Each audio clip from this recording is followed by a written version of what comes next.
You have anything better to show us today, or is this the top of the line? I wasn't really in front of these guys last week. What we did do is we covered the economics of Shark Tank, and we discovered how roughly 50% of the deals that you see on TV never actually happened. They didn't get any money, because that money is actually further away than you might think.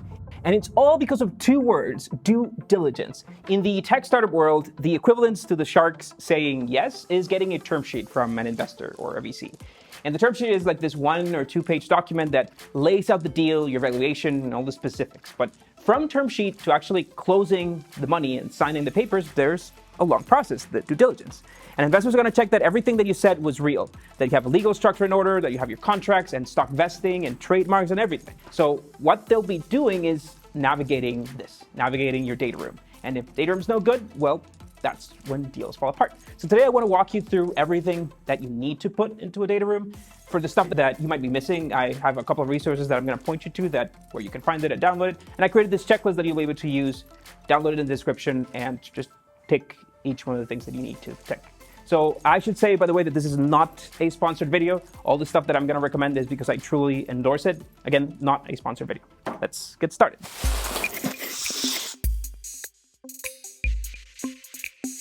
So let's remember that the due diligence process for which you will need this data room happens after you've convinced an investor. Preparing everything will take a while. You're going to need to collect a bunch of documents from a bunch of places, so you might want to get started sooner rather than later. But the context of all this is that you've already convinced an investor, so it's expected that you include your pitch deck here, which will be like a cover for the entire thing. But by the time that you share this data room with investors, they will most likely have seen this deck. Now, it's useful to have one here, though, either for looping other decision makers into the process or to even use as intros for them to other investors. Same with the one-pager, which is essentially a printable single-page version of the pitch deck. Both of them are, in the end, company summaries. We've published a bunch of videos on how to write a pitch deck, a 9-day course. We also have a bunch of pitch deck templates and one-pager templates. Our team is available to help write and design your deck, so you're more than covered on that front. Let's get to financials.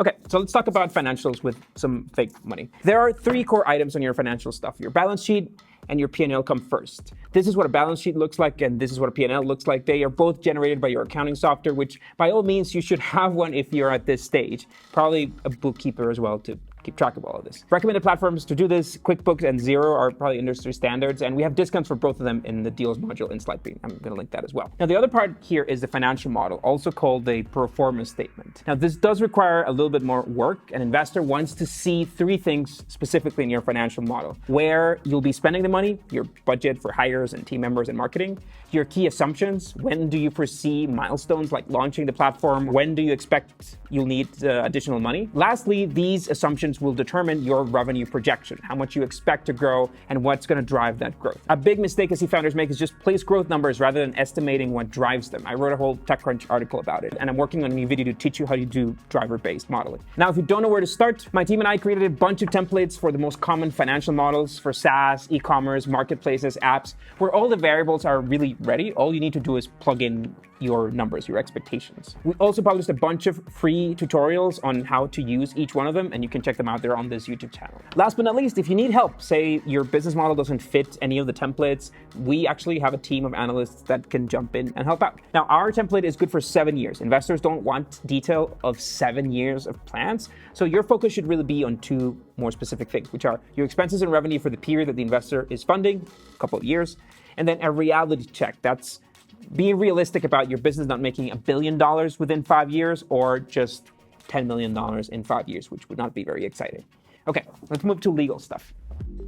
Now, by the time you get to due diligence, you should have incorporated already. Actually, being in business has costs like accounting and tax filing, so you should only do this when you're actually ready. Also, remember that to officialize any stock deals with your co-founders and vesting, you will need to have a corporation. Now, investors overwhelmingly prefer Delaware C Corps and definitely not LLCs. I'm not going to bore you with the reasons, but let me know if you'd like us to cover that in another video. Now, if you have not incorporated yet, then my best recommendation is to use a company called FirstBase. It's pretty much a turnkey service that takes care of everything, including opening a bank account, and especially if you're outside the US, this is pretty useful. We also have a 10% discount document in the deal section of Slidebean, so you can use that. Assuming that you have incorporated it, here's some of the stuff that you need to include in the data room. Articles of incorporation, voting agreements, founders stock purchase agreements, which is the document that includes the vesting agreement that you have with your co-founders, and of course your cap table. Now your cap table should probably look something like this, which is from our own cap table template. But remember that a cap table is just a summary of the legal agreements that you've made. It's not the official document. The official stuff is in the paperwork. Now those agreements and shared distributions are lost on pages of legal paperwork.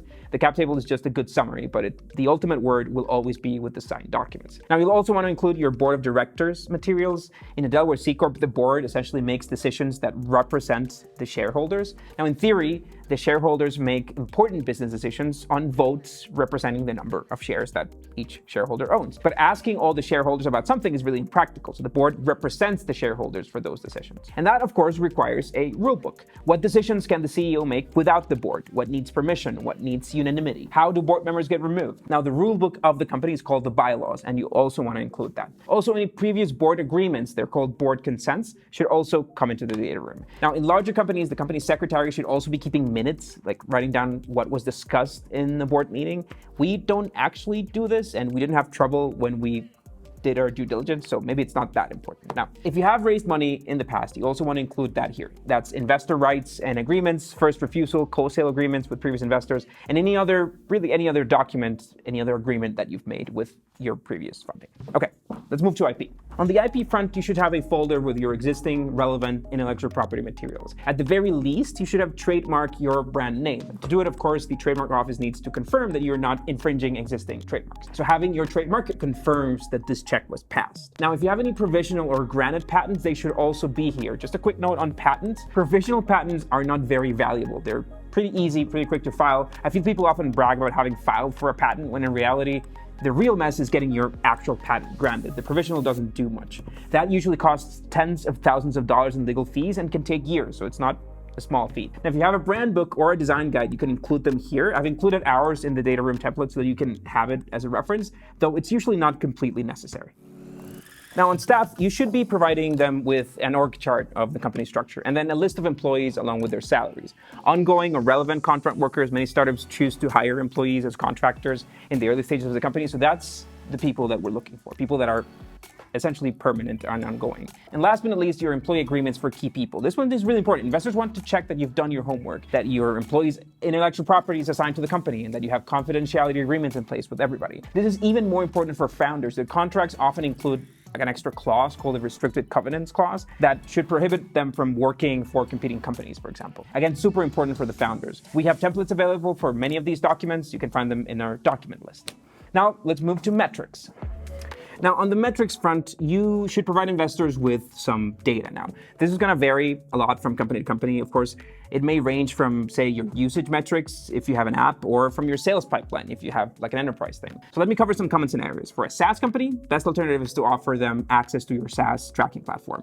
In TurnMogul, for example, you can add a limited user seat for them and then save the trouble of having to download this and reformat it into some slides. They're connected directly to Stripe, so data is as real as it's going to get. Now, the key numbers to look at here, they're going to look at MRR, ARR, churn rates, and lifetime values probably. Now, for a mobile app, you could go with a dashboard built on a tool like Mixpanel, which we also use ourselves. The key numbers to look at here are probably monthly active users, average session times, customer retention. Now, for any B2B product, they want to look at sales. We use HubSpot for the consulting branch of Slidebean, so you could build a custom dashboard for them.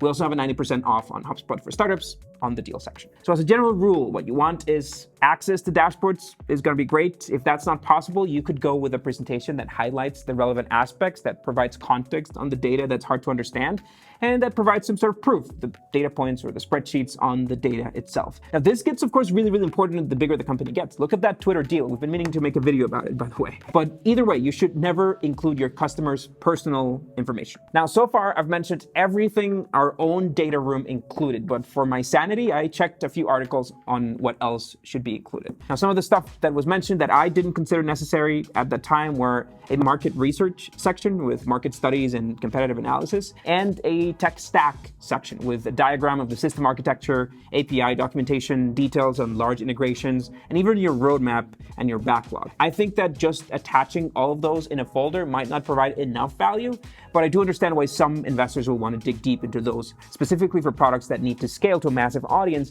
and support a lot of traffic. So maybe a presentation would be a better way to position it. Now, as I said, I prepared 2 things that you're going to find useful. A checklist of everything that you need to prepare that you can download as a spreadsheet with instructions on each step, and then a data room folder structure that you can use to upload documents. Most companies are going to use Google Drive or Dropbox so that they can control access easily.